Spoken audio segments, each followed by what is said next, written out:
Hola, hola, buenas tardes a todas nuestras seguidoras. Estamos en Gineker, la salud femenina en un solo lugar, y retomamos este tema de las pláticas con el doctor Calderón, empezando con un tema que es muy importante, que es anestesia en el parto y en la cesárea, y para ello tenemos una invitada especial de lujo, que es la doctora Belinda Jerónimo, anestesióloga.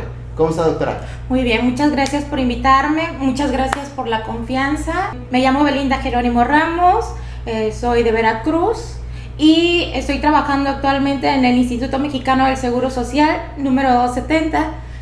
Ahí los esperamos en dado caso de que lleguen al área pública, o también con nuestro amigo el doctor Fortón, que los atenderá de una forma muy cálida.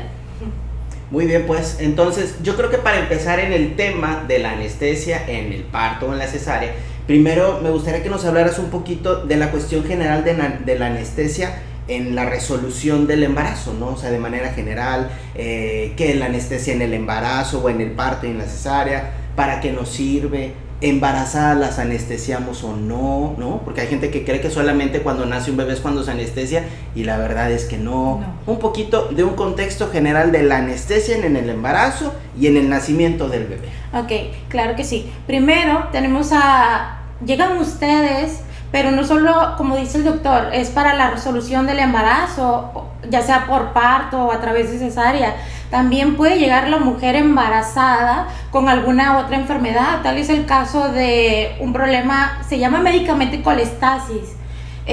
La paciente aquí está embarazada y hay un bebé, pero aparte tienes que operarla de otra cosa. De la vesícula, ¿no? De la vesícula, así es. Este tema lo vamos a hablar mucho más adelante, igual en otra sesión, pero vamos a centrarnos en la embarazada que viene a parto o que viene a cesárea o que lamentablemente no tuvo un desenlace favorable, que tal es el caso de los abortos. Vamos a explicar brevemente un manejo. ¿Qué es lo que tenemos que hacer primero? Uno, tenemos una comunicación muy estrecha entre todo el equipo, que es pediatría, con el ginecólogo, con enfermería. Posteriormente nos dirigimos a ustedes. Llegamos, les preguntamos cómo se encuentran. Primero que nada, cómo se encuentran. Eso nos ayuda muchísimo. Si están emocionadas, si tienen nervios, si le tienen miedo a la anestesia, si quieren salir corriendo. Eso nos ayuda mucho, porque más adelante les voy a explicar el por qué. Por qué necesitamos saber cómo se encuentran en esos momentos.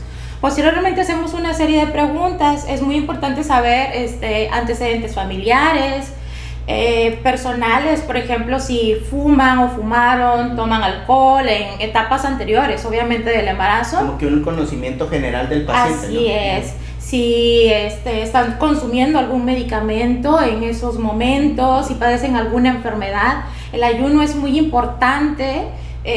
Saber si consumieron sólidos antes de 8 horas, o si consumieron líquidos en unas 2 horas, qué cantidad de líquidos, qué tipo de líquidos. ¿Por qué? Porque ustedes como embarazadas, aparte de que tienen un montón de cambios hormonales, también hay una serie de cambios anatómicos, los cuales son importantes para nosotros a la hora del abordaje médico, ¿sí? Más que nada de la anestesia.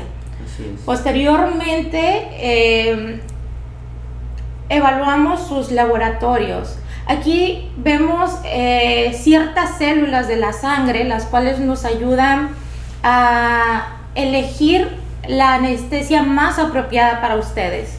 Ahorita les voy a explicar qué tipos de anestesia se pudieran presentar en el caso de algunas de ustedes. Sí, porque no es lo mismo una anestesia en un parto o en una cesárea, ¿no? No. ¿Por qué todo el mundo le tiene miedo a la anestesia? ¿Por qué crees tú como anestesióloga que todo el mundo le tenemos? Porque pues todos somos pacientes, ¿verdad? ¿Por qué le tenemos miedo a la anestesia? ¿Cuál es la respuesta? En realidad la anestesia es un problema para el ser humano, los medicamentos son malos, son tóxicos. ¿Por qué le tenemos miedo a la anestesia? Efectivamente, sí, la gente le tiene mucho miedo. Luego preguntan que si quedó paralítica, que si se les pasa la anestesia, que si convulsionan. son muchos miedos, tabús que tenemos ante la sociedad por la anestesia. ¿Y si quedan paralíticas o no? No. No, eso no es cierto. ¿Hay algún medicamento que les haga daño? Sí. Sí, hay un medicamento. ¿Y de qué manera les puede hacer daño la anestesia a los pacientes? Bueno, que para empezar es una necesidad, ¿no? Sí. O sea, igual y también tú dices, bueno, pues puede ser que la anestesia me haga daño en ese sentido, ¿no? Pero al final del día, pues es una necesidad porque el bebé tiene que nacer, ¿no? Entonces, como tú dices, lo que se trata es de, con una buena entrevista, contener o minimizar nuestro margen de error, pero al final del día, yo creo que el pilar que se persigue es decir que muchos de los medicamentos que se van a usar en esa anestesia nunca se le han puesto al paciente, ¿no? Así y entonces es. ahí es donde puede venir un problema, ¿no? Así entonces, es. ¿en qué sentido? Mira, no estamos exentos de una complicación, pero todo se minimiza a la hora del interrogatorio, teniendo un equipo listo, con medicamentos. Por eso es muy importante el hospital en donde se van a tratar. También, porque luego Sí. eso nadie le invierte, ¿eh? Creemos Sí, es que, muy no vamos a decir importante. nombres, ¿verdad? Pero creemos que es lo mismo en un hospital A que en un hospital B, ¿no? Así es. Y el aliviarse Sí. en un lugar que tengan todo es importante, porque lo que se va a hacer como una anestesia en un parto o en una cesárea, pues nunca se ha hecho. O sea, sobre todo si es primeriza, vas a estar en un lugar poniéndote medicamentos y haciendo cosas que nunca lo has hecho, entonces no sabemos cómo va a reaccionar, ¿no? Así es. Y retomando el tema de si se queda paralítica o no, aquí tiene que ver mucho la técnica anestésica, ¿sí? Okay. Saber dónde estamos funcionando. También es necesario saber si la paciente de por sí ya cuenta con algún problema, alguna complicación, una neuropatía. Antes de embarazarse. Así es, Okay. antes de embarazarse. Entonces, si ella ya tiene La una columna, lesión, ¿no? La así columna, es. ¿no? También. Sí, si ella ya tiene una lesión, lo ideal es no tocar ese espacio. Por eso vuelvo a hacer hincapié, es importante conocerlas, ya que la anestesia, en este caso se llama anestesia neuroaxial o le conocen como la raquia, la anestesia espinal, pero en sí se llama anestesia neuroaxial y puede ser de dos tipos. Puede ser una anestesia subaracnoidea o puede ser una anestesia epidural. O puede ser una combinación de ambas en donde dejamos un catéter para pasar dosis subsecuentes si la cirugía se llegase a prolongar. En el caso de la epidural se usa comúnmente o se utiliza más ya para los partos. Para los partos. Así que era es. lo que yo te iba a preguntar. Entonces no es la misma anestesia que se utiliza, o no es el mismo tipo de anestesia que se utiliza para todo. ¿Cuál es la raquia? ¿Por qué todo el mundo dice que la raquia es lo mismo? ¿A qué se refieren? ¿Qué pasa? No, aquí cambia mucho, es un espacio tan milimétrico a donde llegamos. El espacio es epidural y posteriormente sigue el espacio subaracnoideo. La diferencia de estos es que en el espacio epidural vamos a encontrar una pérdida de aire y en el espacio subaracnoideo vamos a encontrar liquidito. Sale agua, ¿no? Así Como es, tal, ¿no? encontramos algo que se llama líquido cefalorraquídeo. Por ahí entramos a través de una aguja demasiado fina, muy fina, la cual minimiza los efectos adversos que a veces pudieran llegar a pasar si llegásemos a atravesar con una aguja de un calibre más grande. Claro. O sea, ¿Sí? es algo más complejo que simplemente picar la espaldita, ¿no? Así o sea, es. obviamente hay una técnica, hay una anatomía, depende del paciente. No es lo mismo pesar 50 kilos que 120, Así ¿no? es. Cada paciente es diferente, se valora previamente con la columna y se escoge la mejor anestesia para ese paciente determinado, pero que siempre cumpla dos necesidades: que no le haga daño a bebé Así es. y que pueda conseguir la anestesia, porque luego ese es otro de los problemas de que no me hizo la anestesia. ¿Pasa o no pasa? Sí. ¿Cuándo pasa? ¿Por qué es? ¿De qué depende? La paciente puede decir, a mí me va a pasar que no me haga, sí me va a hacer. ¿De qué dependen esas variantes? Ok, aquí tiene que ver mucho el antecedente de si han tenido o no ya anestesias previas. En el caso de una paciente que ha estado sometida a 3, 4, 5 cirugías, previas, ¿no? así es, y se ha aplicado, por ejemplo, en el caso de la técnica epidural, pueden quedar pequeñas cicatrizaciones y hacer que nuestra anestesia quede en parches. A veces se quejan, dicen, ay, me duele de un lado, pero del otro no. Entonces aquí es donde tenemos que convertir la anestesia en una anestesia tal vez general, sobre todo si es importante sacar al bebé, ¿sí? Okay.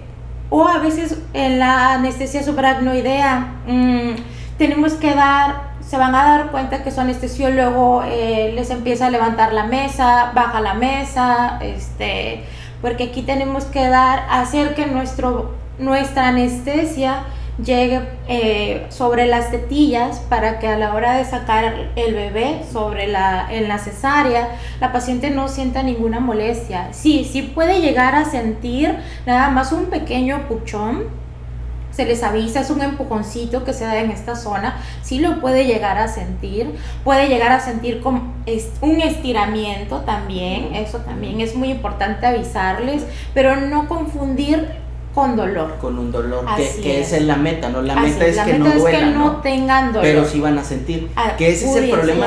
Bueno, pudieran, ¿no? Sí. Que ese es el detalle siempre, ¿no? De que pues es que siento que me están moviendo. Sí, pues la anestesia no es para no sentir, ¿no? Se supone que tienen que sentir. Se puede dar el caso de que... ¿Por qué? Porque algunas sí sienten y otras no sienten. Okay. Por ejemplo, aquí también tiene que ver mucho si es una técnica epidural. La epidural tarda en instalarse alrededor de unos 15 minutos.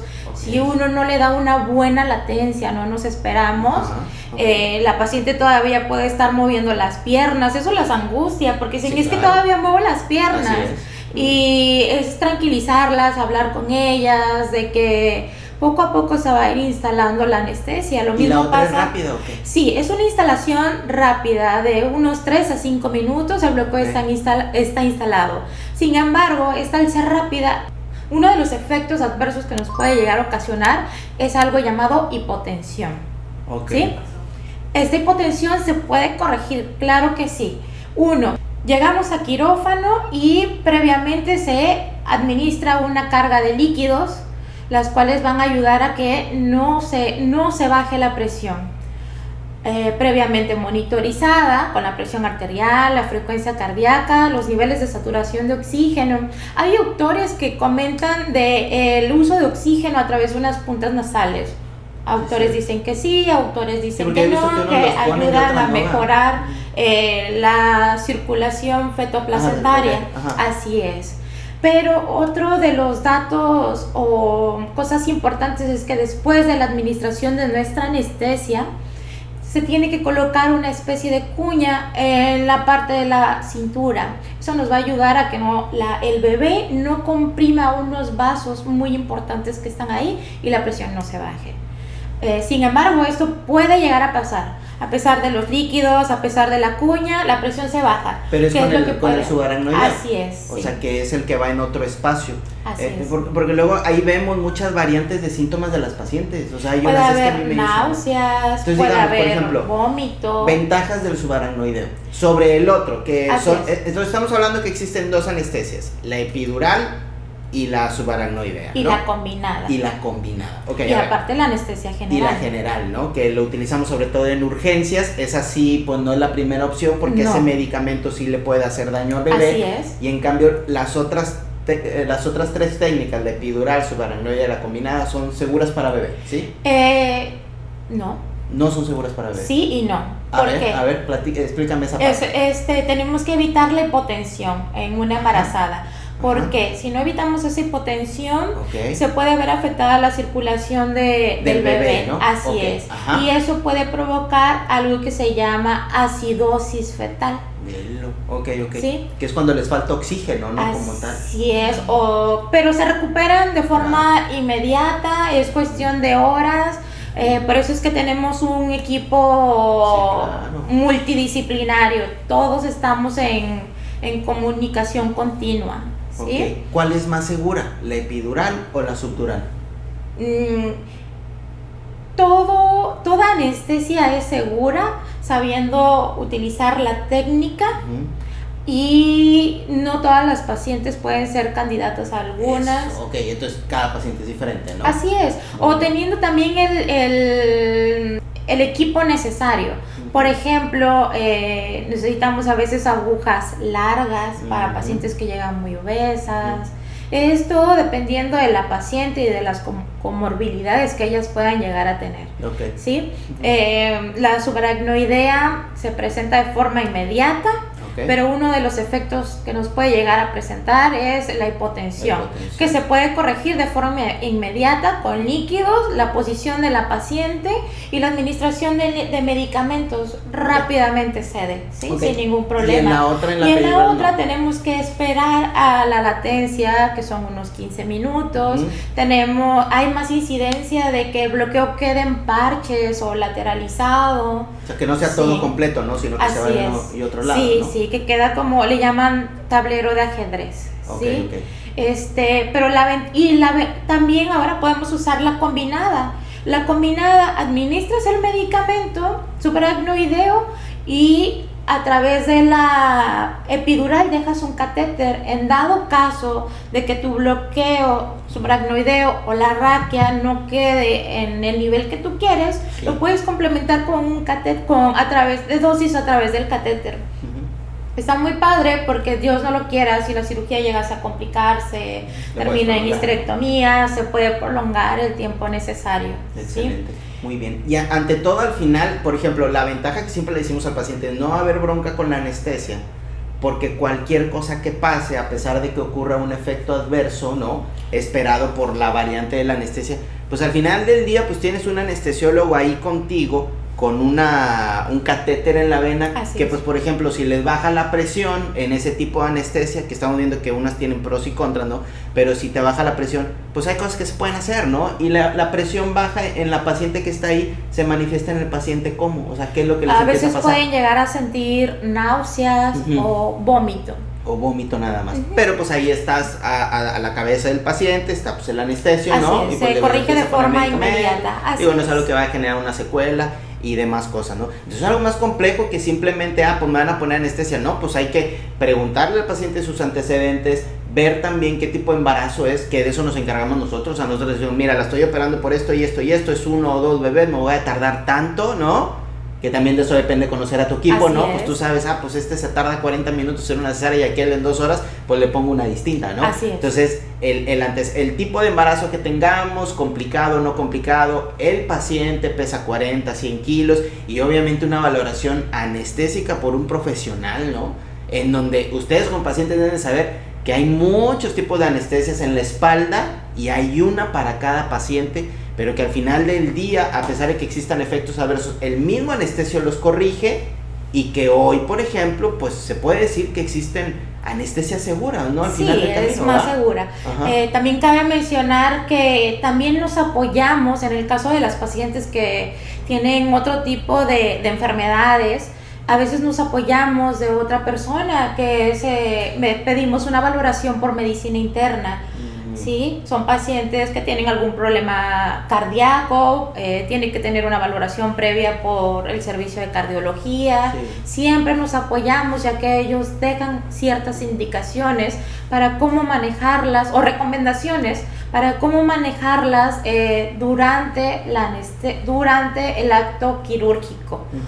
Y terminado el acto quirúrgico, porque ahí no termina todo. Pero bueno, eso es lo que te iba a preguntar, porque al final, por ejemplo, pues uno de los principales cuestiones que cargamos nosotros como quirúrgicos es pues el dolor posoperatorio. Así es. Y ahorita, por ejemplo, no sé cómo haya cambiado la historia, porque ahí las que van a decir, no, pues en el parto o en la cesárea me va a doler después. Eso es lo que podemos decir. Y hay que decir que en el día a día, hoy en el 2023, pues ya es distinto. Yo creo que es porque los medicamentos han cambiado, o a lo mejor las técnicas, y el hecho de que tengas la ventaja de dejar un catéter o las bombas de infusión de medicamentos, claro, de tal manera que no solo te aseguras que la puedan operar bien y que el bebé esté bien, sino que en los días de recuperación pues no tenga tanto dolor, ¿no? Sí. ¿Qué se hace en esa parte? O sea, porque el blindaje del anestesiólogo es que no le duela durante, pero tampoco después, para asegurar al paciente que no va a tener dolor posoperatorio o el mínimo que sea que tenga, ¿no? ¿Qué se hace en esa parte de la recuperación posoperatoria? Mientras instalamos nuestra anestesia, además del anestésico local, siempre procuramos administrar un adyuvante. Es un medicamento extra que nosotros ponemos para evitar que ustedes tengan dolor después de la cirugía. Aquí también se tiene que tomar en cuenta de que todas las personas son diferentes. Son diferentes, ¿no? Así es. Todos los embarazos son diferentes, a uno les duele más, a uno les duele menos, y aquí tiene que ver mucho el umbral del dolor, ¿sí? Y para eso también hay otros recursos. Existe una bomba, es una bomba elastomérica, una bomba de infusión continua, la cual se puede dejar conectada al catéter epidural que previamente mencionamos, y administra unas dosis analgésicas.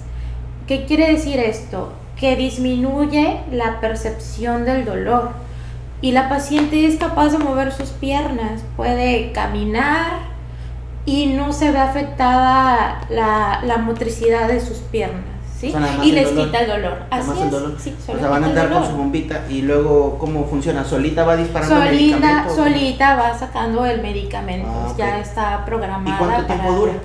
Hay bombas que pueden durar un día y hay unas que pueden durar 5 días. 5 días. Esas las pueden solicitar con su hospital tratante. Ajá. Ok, sí. Muy bien, pues. Entonces, o sea, hay una respuesta al final del camino para que el dolor posoperatorio pues no exista, ¿no? Sí. Que es, pues en sí, en toda la ginecología. En la cesárea, pues por lo regular, pues, digo, ya ahorita ya vemos que no hay tanta bronca porque pues me imagino que las técnicas anestésicas también han cambiado, sí. Y eso hace que el paciente casi ya no tenga más dolor. Pero también en la ginecología, por ejemplo, cuando quitamos las matrices, sí. Que pues eso duele bastante y pues dejar una bomba es una buena opción, ¿no? Así es. En el parto, ¿qué onda? O sea, a ver, ahorita platicamos más o menos de la anestesia que se puede utilizar en el parto. ¿Ayuda o no ayuda? ¿Cuándo se pone? ¿Es la misma que la de la cesárea? ¿Es igual de segura, sí o no? ¿Y qué onda? ¿Por qué algunas que han tenido la oportunidad de parir, por qué ellas sí se la pusieron y otras no? ¿Qué pasa con la anestesia en el trabajo de parto? A ver, platícame un poquito. Ok, la anestesia, la técnica es la misma, sin embargo, cambia la concentración de los anestésicos.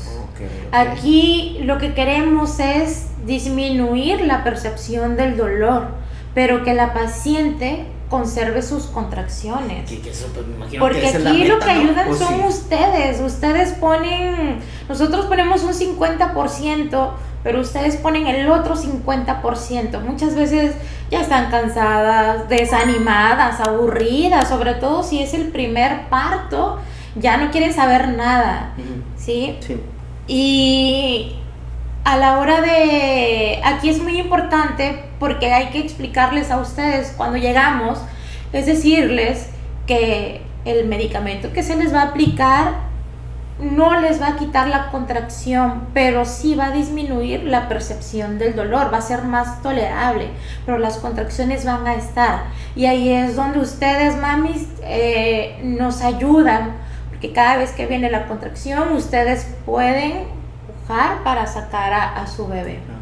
Sí, es una maravilla porque dejamos un catéter también, y por ese catéter se van administrando pequeñas dosis del anestésico, pero el anestésico va disminuido en su concentración. Esto es en caso de que si se llegase a prolongar un poquito más el trabajo de parto. Y aparte contribuye, ¿no? La anestesia, que el trabajo de parto sea breve en su tiempo, así ¿no? Así es, ¿verdad que sí? O sea, también es hacerle, bueno, el término médico es, no le vas a desaparecer el dolor, pero sí se lo haces de una manera más humana, ¿no? Porque pues el trabajo de parto sí da unos dolores muy fuertes, entonces es, bueno, te doy un dolor de una manera más humana, con la misma anestesia hago que tu trabajo de parto, si iba a durar 9 horas, dure 4, porque pues te lo acorta, ¿no? Y la otra es que sigas teniendo tu dolor, ¿no? ¿Más o menos es así? No, creo que sí sigue siendo 9 horas. ¿9 horas? Sí, nada más que en la parte ya expulsiva, ajá, que es cuando ustedes ya nos llaman, ajá, es cuando se dilata más. Se dilata más, ¿no? Así y eso ayuda a que podamos, sí. a que podamos pero sacar más, sí, ¿no? En las otras etapas de trabajo de parto sigue completamente normal, completamente, ¿no? su evolución, normal, ¿no? que son 9 horas, okay. pero ya en las últimas fases sí ayuda a relajar, a que el útero se relaje un poco más. Y para que pueda salir bebé, ¿no? Sí. Y ahí, por ejemplo, el anestesio siempre está con la mamá. Siempre estamos con ellas, estamos echándoles porras, soplándoles, siempre estamos con ustedes al lado. El doctor no puede estar con ustedes al lado porque él es el encargado de estar con su bebé, de sacarlo, pero ténganlo por seguro que nosotros anestesiólogos siempre estamos echando las porras necesarias, estamos monitorizando con la presión arterial, la frecuencia cardíaca, los niveles de saturación de oxígeno, siempre estamos monitorizando, y también estamos monitorizando la frecuencia cardíaca, ¿no?, de sus bebés. Así es. Sí, así siempre, es. En todo momento. Es una monitorización continua, tanto en el parto, en las cesáreas. Hay gente que no sabe que existe la anestesia en el trabajo de parto, que la anestesia nada más es para la cesárea y no sé qué, ¿no? También está el miedo infundido de me va a pasar algo, le va a pasar algo al bebé, pero como ya habíamos mencionado antes, no le va a hacer daño. Los medicamentos que administramos, tipo de anestésicos, no harán daño al bebé. Así es. No, y la ventaja que tenemos acá es de que si algo de lo que se haga en el nacimiento de bebé puede hacer un poquito de daño, pues ya estamos ahí, ¿no? O sea, por ejemplo, si un anestésico pues cae mal o lo que sea, pues ya estamos en un quirófano y en ese momento ya lo vas a resolver y puedes sacar a bebé de una manera rápida sin repercusión por alguna de las técnicas que hayamos hecho, ¿no? La anestesia en la que te ponen un tubo en la boca, ¿esa cómo va? ¿Cuándo la sí, anestesia no? general. Ok, Uh-huh. La anestesia general tiene sus indicaciones, ¿sí? Lamentablemente hay pacientes que tienen enfermedades ya de base, por ejemplo, las que tienen problemas de coagulación en su sangre, pacientes que están convulsionando, tal vez el caso de la eclampsia. Pacientes que lamentablemente se les desprendió la placenta y se vino una hemorragia donde tienes que sacar sí o sí al bebé. Rápido. En donde está en peligro tanto la vida de la mamá como en peligro la vida del bebé. Hay otro caso donde alguna malformación o tumoración en la columna, que la paciente tenga una infección muy grave, generalizada, y no podamos dar ese piquetito en la espalda. Uh-huh. Y otra muy importante también, pero que no es recomendable, que la paciente se niegue a que le piquen su espalda. También hay esa parte, fíjate que tienes toda la razón, ¿no? Porque sí, hay pacientes que no quieren que les trabajen en la espalda. De ahí lo que habría que decir es que no todas son para anestesia general. Así es. Ni a mí me conviene, porque el medicamento que ponen para la anestesia general duerme a bebé. Así es. Claro. ¿Cuál es el problema de la anestesia general? Porque le haga daño al bebé. ¿Qué pasa ahí? Primeramente, la mamá es un reto, porque como hace rato mencioné, hay cambios anatómicos. Crecen las mamas, lo cual hace una vía aérea difícil a la hora de realizar la intubación. Es un estómago lleno, que aunque diga tengo 8 horas de ayuno, pudiera haber contenido del estómago, y a la hora de iniciar nuestra anestesia general, ese contenido se pudiera ir a los pulmones. Sí, otra de las consideraciones es que es algo tan rápido, es una secuencia rápida de medicamentos que tenemos que administrar, que a la hora de que ustedes no pueden empezar hasta que no esté la paciente correctamente intubada. Y mientras esto pasa, tomando en cuenta que la paciente es una vía aérea difícil, tiene riesgo de que broncoaspire, todos esos segundos administramos unos medicamentos para que la paciente caiga en hipnosis, se relaje y le puedan meter el tubo en la boca, ¿no? Así es, sí. ¿Y esos medicamentos pasan a través de la placenta y hacen que el bebé salga con dificultades para respirar, con falta de movimiento, que salgan moraditos, si han escuchado ese término. Pues sale anestesiado, pues, ¿no? También. Sí, parte de la anestesia llega a ellos. Aquí es un gran reto para la pediatra porque prácticamente tienen que reanimarlos. ¿Sí? No, entonces, o sea, no solo se da para casos especiales, muy especiales, en donde tienen ciertas enfermedades ustedes de base que no hay otra opción más que la anestesia general. Que sería el desprendimiento prematuro de placenta no inserta, un sufrimiento fetal agudo, que bebé no lo veamos por un ultrasonido que esté sufriendo mucho, pues ahí ya se hace con anestesia general.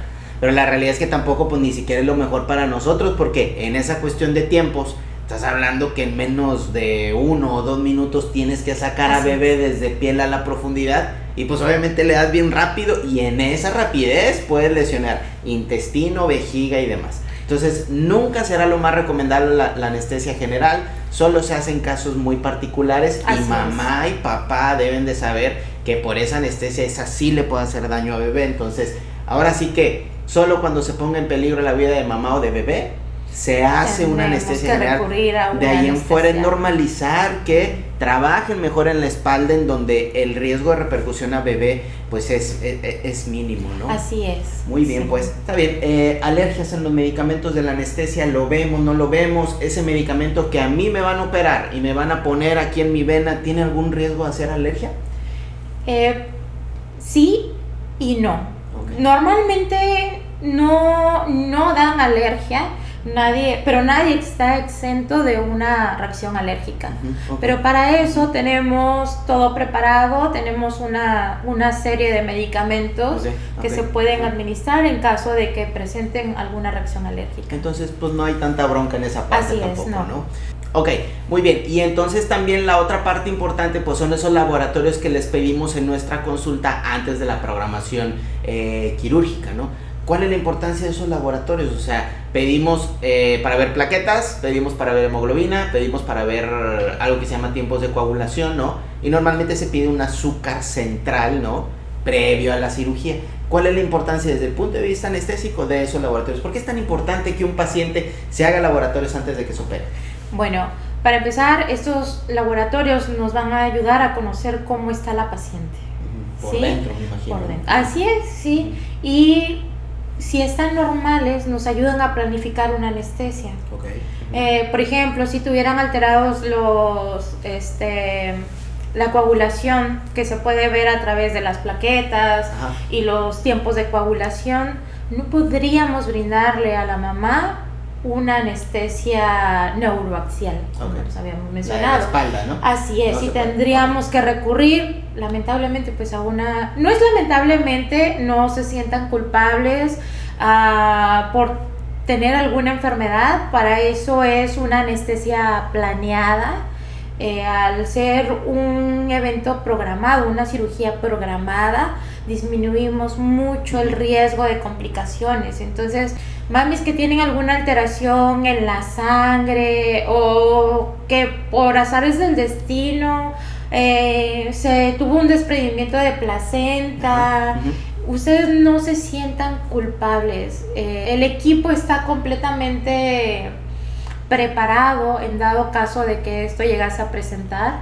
Por eso es la importancia de los laboratorios, para elegir nuestro tipo de anestesia. A veces pacientes normalmente cursan con anemia, pero también a veces nos ayuda a ver, no todos necesitan sangre, pero prever este tipo de situaciones. Oye, las transfusiones ustedes las ponen ahí en el quirófano, ¿no?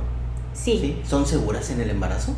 Sí. Pero luego esa es otra que ahí andamos de que tengo anemia. La anemia está llena. Todas las pacientes cursaron o cursarán con algún tipo de anemia. Y nos da mucho miedo cuando somos pacientes lo de la anemia, pero pues se puede transfundir, ¿no? Sí, pero hasta ciertos límites de unas células que se llaman hemoglobina. ¿Sí? Solo y que estén con datos donde la anemia ya está afectando, que tengan problemas de crecimiento de bebé y demás cosas, ¿no? Muy bien, pues está bien, ok.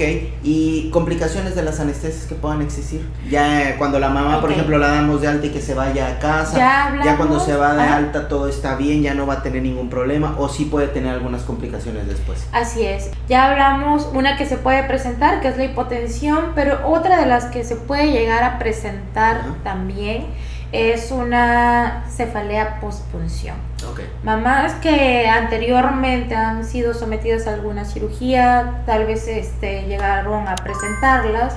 Esto es a través de la técnica. Aquí son muy importantes ustedes, porque sí necesitamos que ustedes cooperen, que no se muevan, porque nosotros llegamos a ese espacio, pero llegamos a través de nuestras manos, con el tacto, con la sensibilidad. No estás un viendo, espacio lamentablemente a ciegas. Así es. Entonces necesitamos que ustedes cooperen para que cuando nosotros estemos llegando de forma milimétrica a ese espacio, no se mueva. Pues existe algo que se llama cefalea postpunción. Característicamente la mamá refiere un dolor de cabeza, donde no les permite sentarse, no pueden caminar, y a veces pueden llegar a tener cierta intolerancia al ruido, a la luz o ciertos olores. Okay. Esto se resuelve, esto sí se puede resolver a través de medidas conservadoras. Hay artículos que dicen administra muchos líquidos, puedes administrar medicamentos con cafeína, los cuales van a ayudar a disminuir ese dolor de cabeza.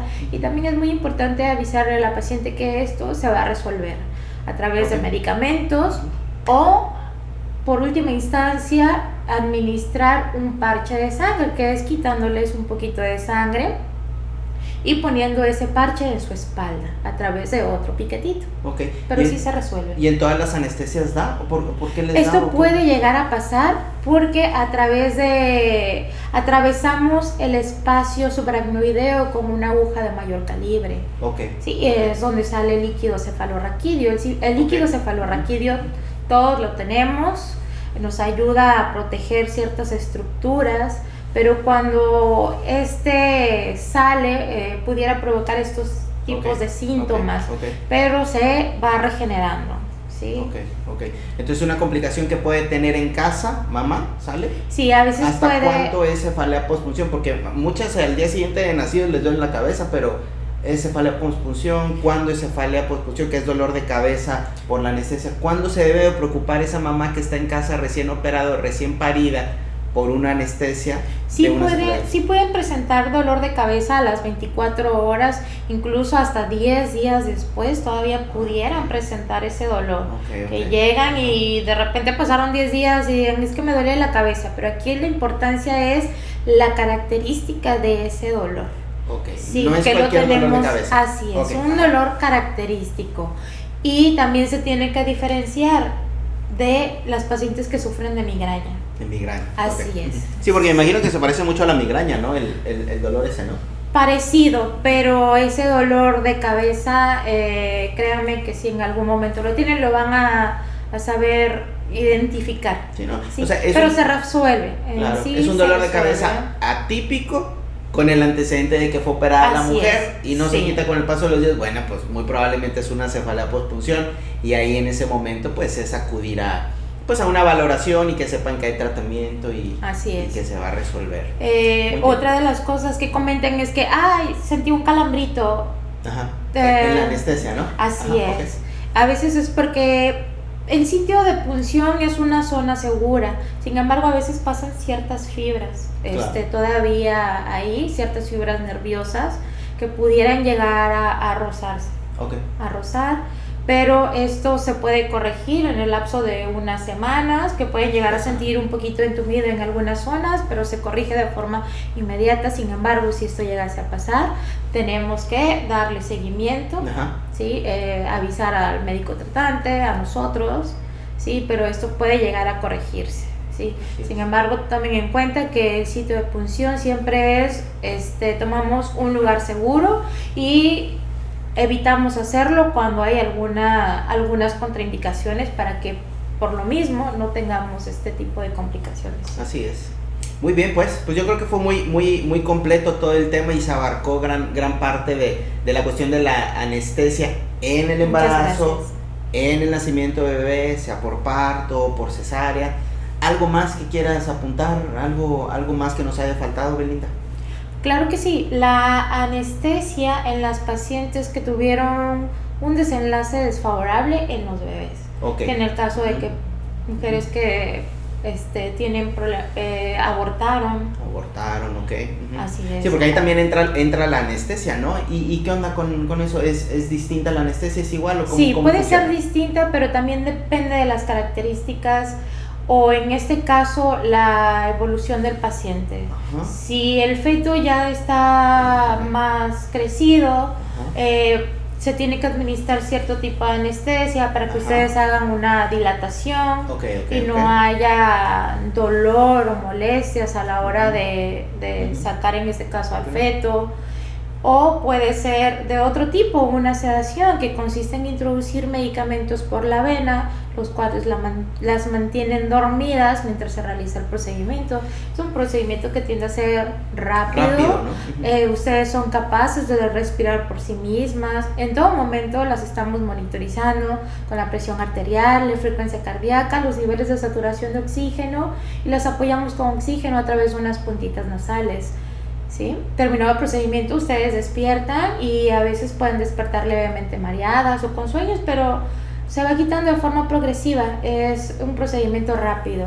En cambio, si el feto está más grande, sí se tiene que realizar otro tipo de anestesia. Tal es el caso de una anestesia epidural o una anestesia subaracnoidea para que ustedes puedan instrumentar sin dolor. Así es, ¿sí? Muy bien. Y conseguir la evacuación de ese embarazo que desafortunadamente ya no fue progresivo y evolutivo. Muy bien, pues yo creo que sería todo entonces. Nos veremos en la próxima plática. Recuerden darle like a las páginas de TikTok, Facebook, Instagram y también a nuestro canal de YouTube, donde estamos subiendo todas las pláticas y también podcast en Spotify. Nos veremos en la próxima plática. Recuerden que aquí en Gineker queremos verlas sanas para que puedan ser muy fuertes, y nos vemos próximamente. Cualquier duda o pregunta lo pueden poner abajo en los comentarios y próximamente estaremos con un nuevo podcast. Hasta luego.